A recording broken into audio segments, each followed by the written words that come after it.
शंकर के त्रिशूल पर बसी नगरी काशी। कहते हैं यहाँ के हर कण में भगवान बसे हैं और यहाँ की हर बात निराली है। 6000 साल पुरानी इस नगरी ने बहुत से रंग देखे हैं, बहुत से दौर देखे हैं और बहुत से बड़े व्यक्तित्व निकल कर आए हैं, फिर चाहे वो मुंशी प्रेमचंद हो, कबीर हो या फिर मदन मोहन मालवीय। लेकिन ये भी एक देखने वाली बात है कि इतने सालों में इस काशी में क्या बदला, यानी इस बनारस में क्या बदला। तो एक नजर देखते हैं कि आखिर कैसा था बनारस और कैसा है बनारस। कुछ लोगों से बात करेंगे और जानेंगे क्या वाकई कुछ बदलाव हुआ है। सबसे पहले बात करते हैं यहाँ पर अम्मा से, दुकान चलाती हैं यहाँ पर। कैसी हैं आप? बहुत अच्छे हैं। कुछ बदलाव आया है? बहुत बदलाव आया। बनारस में कहते हैं कि आस्था का केंद्र है बनारस, यहाँ पर रोज श्रद्धालु आते हैं। कैसे क्या बदलाव देखते हैं? ये साफ सफाई के लिए बहुत ज़्यादा अच्छा सुविधा मिला है। एक तो लैटरिन के लिए जो बाथरूम वाथरूम सब लोग आते हैं बाहर से, उनको लिए बहुत दिक्कत था, ये बहुत सुविधा हो गया है। सबसे अच्छा सब चीज़ है, बदलाव बहुत बदलाव हो गया है। आप यहाँ पर घूमने आए? मैं घूमने आई हूँ। कहाँ से हैं आप? बम्बई से। कैसा लग रहा है यहाँ पर? बहुत अच्छा लग रहा है। मैं 10 दिन से हूँ यहाँ। तो आप पहली बार आए हैं? पहली बार आई हूँ। बहुत अच्छा। जो सुना था उससे ज्यादा बेहतर है, कैसा पाया है? बेहतर है और बेहतर होगा। साफ सफाई होनी चाहिए, बहुत होनी चाहिए। यहाँ चौखट सजती है, यहाँ बैठकें होती हैं और कहते हैं कि सत्ता भी इसी घाट पर तय हो जाती है, फिर चाहे कोई भी सत्ता में आए। वैसे हम यहाँ पर देख सकते हैं, यहाँ पर ना बहुत सारी महफिल पहले से ही जमी हुई है, एक बैठक, बहुत सारे लोग यहाँ घाट पर बैठे हैं। तो जरा इनसे बात करते हैं कि चर्चा किस बात पर हो रही है। तो ये भी 80 घाट के बनारस की शाम का एक रंग है जो हम आपको दिखा रहे हैं। कैसे हैं आप सब लोग? एक बार बहुत जोर से हो जाए हर हर महादेव। तो ये देखिए, ये शाम का रंग है। अच्छा, मैं ये समझना चाह रही हूँ, बनारस का इतिहास तो बनारस का रहा है। बनारस का नाम लेते ही भगवान शिव या तो नजरों में आते हैं, गंगा आती हैं और यहाँ का खान पान आता है। मैं बस ये जानना चाहती हूँ आप सबसे, क्या 6000 साल का इतिहास है बनारस का, कितना बदला है बनारस? मैं बताता हूँ। इस बनारस वैसी नगरी है, न्यारी नगरी है, जहाँ विश्व के सारे लोग यहाँ आते हैं। ये वह नगरी है, खाक भी जिस जमी का पारस है, शहर मशहूर हो बनारस है। बनारस की बात यह अद्भुत है, ये बाबा की नगरी है, यहाँ कहीं गड़बड़ी नहीं होती है। लेकिन कांग्रेसियों ने बर्बाद कर दिया हमारे देश को। जब से देश की सरकार बनी, देश आज़ाद हुआ, इसकी सत्ता हुई, कांग्रेसियों ने लूट करके बर्बाद कर दिया। अन्याचार, अनाचार, अत्याचार, भ्रष्टाचार, चोरी, डकैती। लेकिन बनारस की रौनक को बर्बाद नहीं कर पाया कोई। बनारस की रौनक को कोई बर्बाद नहीं कर पाया। नहीं, बनारस की रौनक कैसे बर्बाद होगी? बाबा भोलेनाथ का खाक भी उड़ता रहता है 24 घंटा। यहाँ तो रौनक ही रौनक रहेगी। यहाँ की मस्ती, यहाँ की अलमस्ती, इसको कोई छोड़ नहीं सकता, छीन नहीं सकता। कहते हैं कि बनारस जैसा खान पान कहीं नहीं है। ये कहें कि कलकत्ता के बाद अगर सबसे ज्यादा कहीं मिठाई की दुकान है तो वो बनारस में है। बनारस, हम लोग बनारस के रहने वाले हैं और बनारस छोड़कर 10 दिन के बाद कहीं भी रुकना नहीं चाहते, चाहे देश हो या विदेश, कहीं भी जाएं। फिर यहाँ की मिट्टी खेती है, यहाँ की अलमस्ती की, यहाँ जैसी स्वतंत्रता। अरे सुनिए, आपका भी नंबर आएगा। यहाँ 24 घंटा आनंद ही आनंद है। ये काशी है जी। काशी है, इसको शंकर जी ने काशी नाम रखा था, लेकिन हम लोग बनारस बनारस चिल्ला रहे हैं, इसीलिए बिल्कुल गलत है। महान पाप कर रहे हैं, काशी का नाम नहीं ले रहे हैं। तो दूसरी बनारस को जानने के लिए आपको कम से कम 10-20 साल की खोज करना पड़ेगा। बनारस एक दिन आ करके कोई जान जाएगा, ऐसा मैं नहीं समझता हूँ। बनारस को पूरा जीवन जो लगा देगा तब पर भी बनारस नहीं जान सकता है। अच्छा, आप पहले के बनारस में, मतलब ये कहें कि जब से आपने बनारस को देखा है और अब जो बनारस है, उसमें आप कितना अंतर मानते हैं? बनारस में कोई अंतर नहीं है। बनारस में क्या अंतर हो सकता है? गलियों में अंतर हो सकता है, इंफ्रास्ट्रक्चर में अंतर हो सकता है। बाबा विश्वनाथ की बनाई हुई नगरी में कोई अंतर नहीं कर सकता है। तो कोई बदलाव नहीं है इस नगरी में। काशी की नगरी है, कण-कण में भगवान शिव बसे हैं, जो आता है बस यही का होकर रह जाता है। काशी के विषय में जो आपने शुरू में ही यहाँ कहा कि काशी के विषय में, काशी भारत की नहीं, विश्व की प्राचीनतम नगरी है, प्राचीनतम नगरी है। और बनारस के लिए इसके पहले की कुछ अगर राजनीति की कुछ बात हो, उसके पहले क्योंकि बनारस आपने शुरू किया था, बनारस के विषय में 4 पंक्तियाँ बड़ी प्रसिद्ध हैं कि बनारस में गली और घाटों की मोहतायत है। बनारस की गलियों में चहकती है जिंदगी और बनारस के घाटों पर महकती है ज़िंदगी। जो बनारस में आया वो बनारस का हो गया, और जो बनारस से गया वो बिनारस का हो गया। बिल्कुल, और तभी कहते भी हैं कि बनारस में जब आते हैं लोग तो पूरी मोहमाया छोड़कर आते हैं, क्योंकि बनारस मतलब मोक्ष, यहाँ आकर मोक्ष मिल गया। मोक्षदायिनी वैसे सब पुरियाँ हैं, लेकिन काशी में मरने वाले की मुक्ति होती ही है, 7 पुरियों वाले भी होते हैं, लेकिन बनारस में तत्काल होती है, वहाँ पर दूसरे जन्म में हो सकती है। बाबूजी, आपसे मैं एक और चीज़ जानना चाहती हूँ। जैसे अब नई जनरेशन को आप देखते हैं यहाँ पर, यहाँ BHU है और मदन मोहन मालवीय का एक सपना था जो साकार भी हो गया, तो यहाँ पर जो युवा हैं उन्हें आप किस तरह से देखते हैं? क्या वो बनारस को समझ पाते हैं जो यहीं के युवा हैं, या फिर आप लोग जिस तरह से बनारस को देखते हैं वो भी इस तरह से देखते हैं काशी को, इस नगरी को? बनारस में मैं पढ़ा, बनारस BHU में पढ़ाया भी। यहाँ पर परिवर्तन काफ़ी है। परिवर्तन तो एकदम समय की मांग होती है, और वो परिवर्तन आ ही रहा है। आज जो मैंने अपने समय में, जब मैं BHU में पढ़ रहा था, उस समय जो बनारस BHU की जो स्थिति है आज परिवर्तित हो रही है, और वो हो रही है तो हो रही है, कोई बात नहीं, उसको हमको एक्सेप्ट करना है। जनरेशन गैप होना है और होगा ही, लेकिन कम से कम आज भी भारतीय संस्कृति को काफ़ी हद तक, मैं कहता हूँ उसका नहीं, उसका असर पड़ा है आधुनिकता का, लेकिन काफ़ी हद तक अभी भी बनारस अपनी भारतीय संस्कृति को अक्षुण्ण बना के रखा है। कई जगह यहाँ पर संस्कृत जो यूनिवर्सिटी है BHU आदि में भी अभी है, लेकिन हाँ परिवर्तन तो आ रहा है, आधुनिकता लग रही है, दिखाई पड़ रही है, इसे कोई नकार नहीं सकता। बनारस, ये नगरी कितनी बदली है। चुनावी दंगल में तमाम राजनीतिक पार्टियों के लिए ये बहस का मुद्दा है। मुद्दा इसलिए, जिस नगरी को देश के प्रधानमंत्री अपना घर कहते हैं और यहाँ बहती पवित्र गंगा को अपनी माँ, तो सवाल ये उठना भी लाजमी है कि गंगा कितनी बदली है। आज उसी गंगा को देखने की कोशिश हम करेंगे, लेकिन बात करेंगे उनसे जो रोज इस गंगा को देखते हैं, जिन्होंने इस गंगा के रूप को बदलते भी देखा है और इसके रंग को भी देखा है, क्योंकि वो हर रोज सैकड़ों श्रद्धालुओं को पूरे 84 घाटों की यात्रा करवाते हैं। मेरे साथ यहाँ पर इस वक्त मौजूद हैं नावक रघु, जो हर रोज अपनी नाव पर सैकड़ों श्रद्धालुओं को बिठाते हैं और इस पूरी गंगा की सैर कराते हैं, क्योंकि श्रद्धालुओं के भीतर जो आस्था है गंगा के प्रति, वो आस्था भी उन्होंने नजदीक से देखी है। हम भी सैर करेंगे, गंगा का रूप देखने की कोशिश करेंगे और जानेंगे कितनी बदली है गंगा। हम रघु जी की नाव में सवार हो चुके हैं और कोशिश कर रहे हैं उस गंगा को समझने की कि गंगा कितनी बदली है। क्योंकि रघु, आपने इस यहाँ पर आप बहुत ही समय से श्रद्धालुओं को इस पार से उस पार लेकर जाते हैं, तो गंगा तो आस्था का केंद्र है, लोग यहाँ पर दर्शन के लिए आते हैं, पूजा करते हैं, लेकिन आपने इतने दिनों से क्या देखा? प्रधानमंत्री आए, उन्होंने माँ कहा, साफ सफाई की बात हुई, लेकिन गंगा में कितना बदलाव आया? प्रधानमंत्री जी तो आए थे, लोग कहते हैं कि प्रधानमंत्री जी का 80 घाट बहुत गंगा में सफाई होती है, बहुत साफ हुआ है पहले से, लेकिन यहाँ पे गंगा में कोई काम नहीं होता है। जो भी काम होता है प्रधानमंत्री जी के आने से यहाँ फ़र्क ये हुआ कि यहाँ पे घाटों पर सफाई बहुत होती है। यहाँ पे दिन भर में 4 बार 5 बार घाटों पर सफाई होता है, कूड़ा उठता है और पूरा घाट को लोग चमकाते हैं, लेकिन गंगा में कोई काम नहीं है। गंगा तो जैसे पहले थी वैसे अब भी, और बल्कि पहले से भी और ज़्यादा गंदा हो गई है। पहले जितना सीवर आता था, जितना गंदगी आता था, वो अभी भी आ रहा है, और बहुत लोग घाटों को साफ दिखाने के लिए घाटों को पाइप से पानी से धो धो के उसका और गंदगी गंगा में ढकेल रहे हैं, तो गंगा पहले से और ज़्यादा गंदा हो गई है। ये 80 घाट है अभी हम जहाँ पर हमने शुरू की है, और यहाँ पर कहते हैं कि सबसे ज़्यादा आस्था का केंद्र 80 घाट है, लोग यहाँ पर आकर स्नान करते हैं। 80 और गंगा नदी का संगम है, ये संगम तीर्थ क्षेत्र है। यहाँ पे जो है बाहर से श्रद्धालु लोग आते हैं यहाँ पे संगम पे स्नान करने के लिए, लेकिन यहाँ का पानी इतना गंदा, इतना काला और बदबूदार महकता हुआ है कि किसी तरीके से भी लोग आके एक डुबकी किसी भी तरीके से लगा के निकल के भाग जाते हैं। अगर आप पानी में पैर डालेंगे तो आप कमर तक धंस जाएंगे, और काला काला एकदम बुलबुला की तरह महकता हुआ पानी आएगा, जैसे लगा कि आप गंगा में नहीं सीवर में नहा के आए हैं। तो यहाँ पर 80 नाला भी है ना?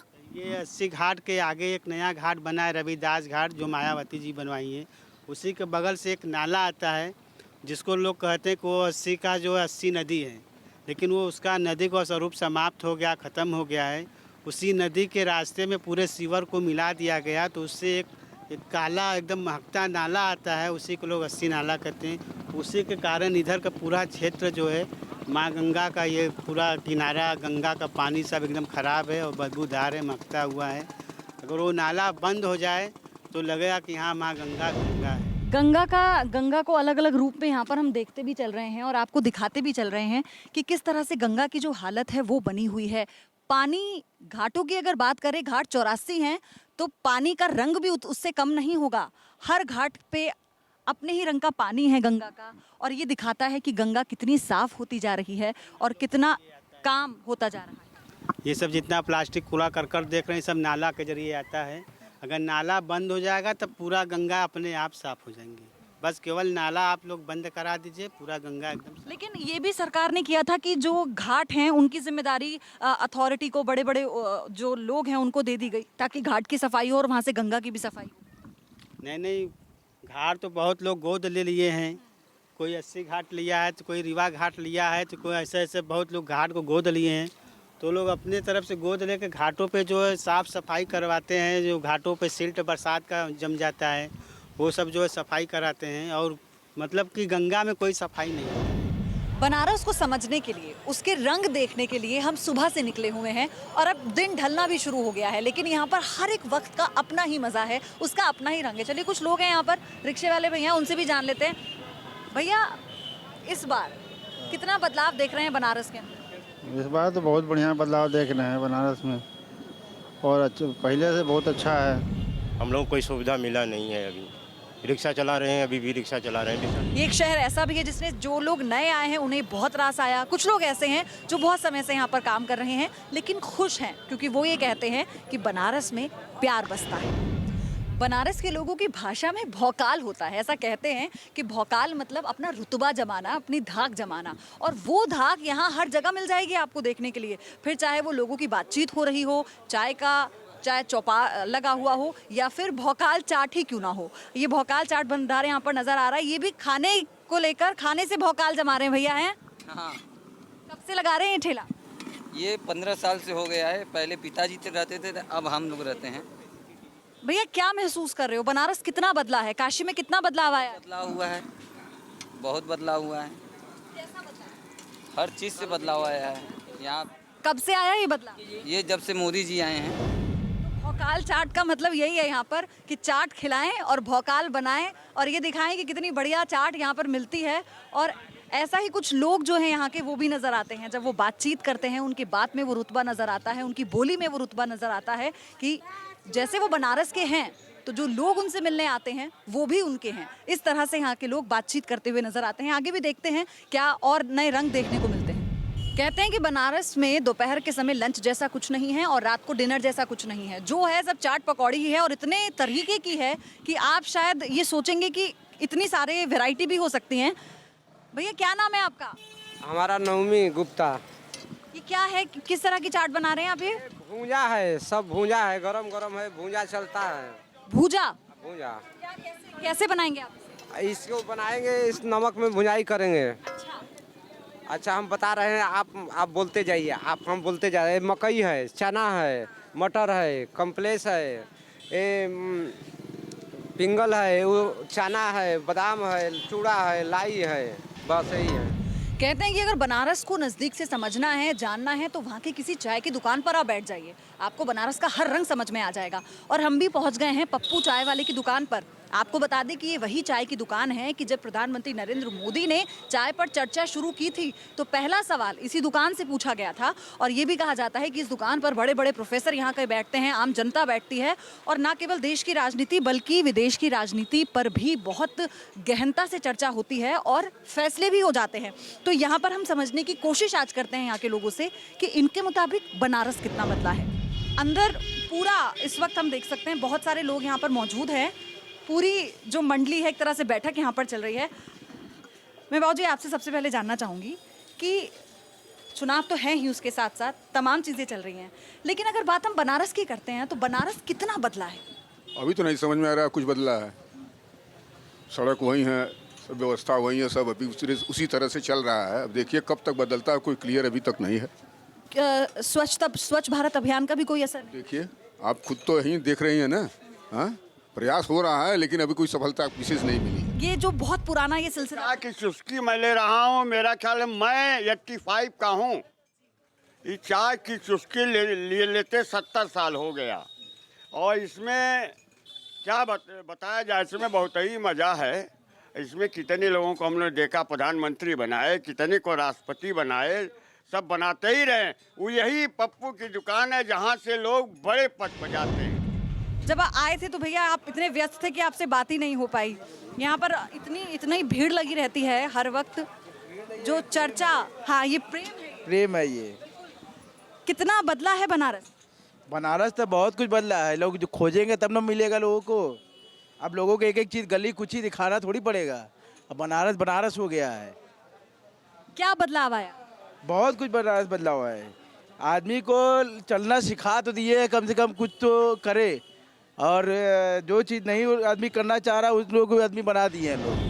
चलिए, तो मतलब ये एक चर्चा का विषय हमेशा यहाँ पर बना रहता है कि अब कौन सत्ता में आने वाला है, कौन सत्ता से जाने वाला है। और ऐसा नहीं है कि सिर्फ राजनीति की यहाँ पर चर्चा होती है, जैसा कि अंदर भी लोग बता रहे थे कि यहाँ पर हर चीज़ की चर्चा होती है, फिल्मों की भी चर्चा होती है। और यहाँ पर कहते हैं कि कला तो बनारस में बसी हुई है, लेकिन चाय के साथ पान का स्वाद भी लोग ज़रूर यहाँ पर लेना नहीं भूलते। आपसे अंकल आपसे जानना चाहती हूँ, बनारस का तो पान मशहूर है ही, बनारस के पान के साथ और कौन सी ऐसी बात है जो आपको सबसे ज़्यादा पसंद है? हम आपका बात नहीं समझ पाए। बनारस के पान के साथ और क्या चीज़ है बनारस की जो आपको अच्छी लगती है? यहाँ का जो भारतीय संस्कृति है, यहाँ का बनारस शहर ऐसा है कि दुनिया के सारे संस्कृतियों को समेटे हुए। तो सबसे बड़ी अच्छी स्थिति है, चाहे किसी धर्म के लोग हों, लेकिन यहाँ में जो संभाव हैं, जो भी कटुता पैदा होती है, नेताओं की वजह से होती है। चलिए बात कर लेते हैं भैया से।